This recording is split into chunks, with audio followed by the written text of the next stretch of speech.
Well, let me tell you how glamorous my life is. I'm checking into my Southwest flight to Salt Lake City to come to Sundance.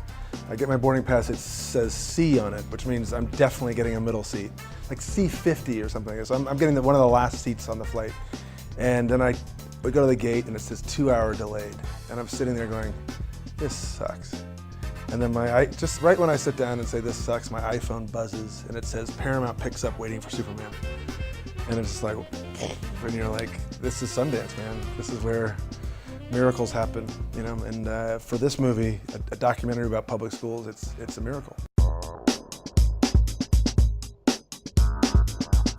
It feels like it was yesterday a little bit. I mean, I still connect to the 23-year-old kid who's an assistant who just is in awe of all the filmmakers here. I still don't kind of feel like I belong here. But, and the place looks the same. There's a lot more swag and a lot more weird puffy coats. But if you focus on the filmmaking and what Robert Redford's doing, what the Institute is doing, it's the same thing. It's like honoring great movies, and it's pretty wonderful. And I got to sit there and watch Steven Soderbergh become Steven Soderbergh. I mean, he was just he's like a 23-year-old kid, made a small movie.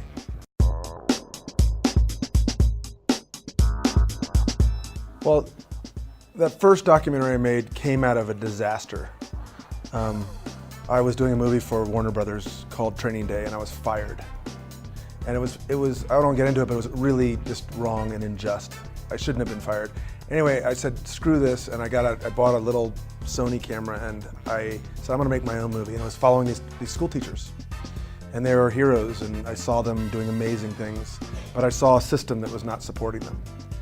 And now it's 10 years later, and now I have 3 kids in the back of my car, and I'm driving by 3 public schools to take my kids to a great private school. And that new perspective of the system doesn't get any better.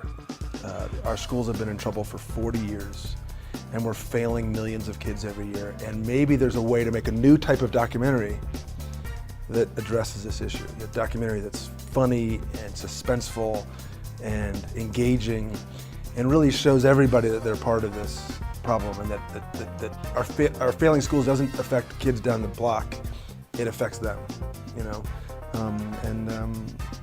I think we did. We made you know, you could hate this documentary, but it definitely is a confronting, funny experience. I'm always nervous, you know. Maybe it's for different reasons. I mean, there's a young boy named Anthony who lives in Anacostia, and I was nervous to interview him. He's the sort of the kid you fall in love with in this movie because you want to get his story right. So it's more of like nerves of how do I tell this story right. You know, what's great about this movie is you've got this little boy, and then you got Bill Gates who can tell you about the landscape of why schools aren't just failing our kids, they're failing our economy, our sense of competitiveness in the world. So I was really nervous whether I could pull this movie off. This is the hardest movie I've ever done. You know, and I would go home to my wife saying, I don't know if I can pull this off. It's just too tough. The school system is too complicated. I'll never get it right. So every time I would interview someone, whether it's Anthony or Bill Gates, I was like, God, I hope I find a way to tell this story. It was a surreal evening. First of all, we just found out the film got picked up.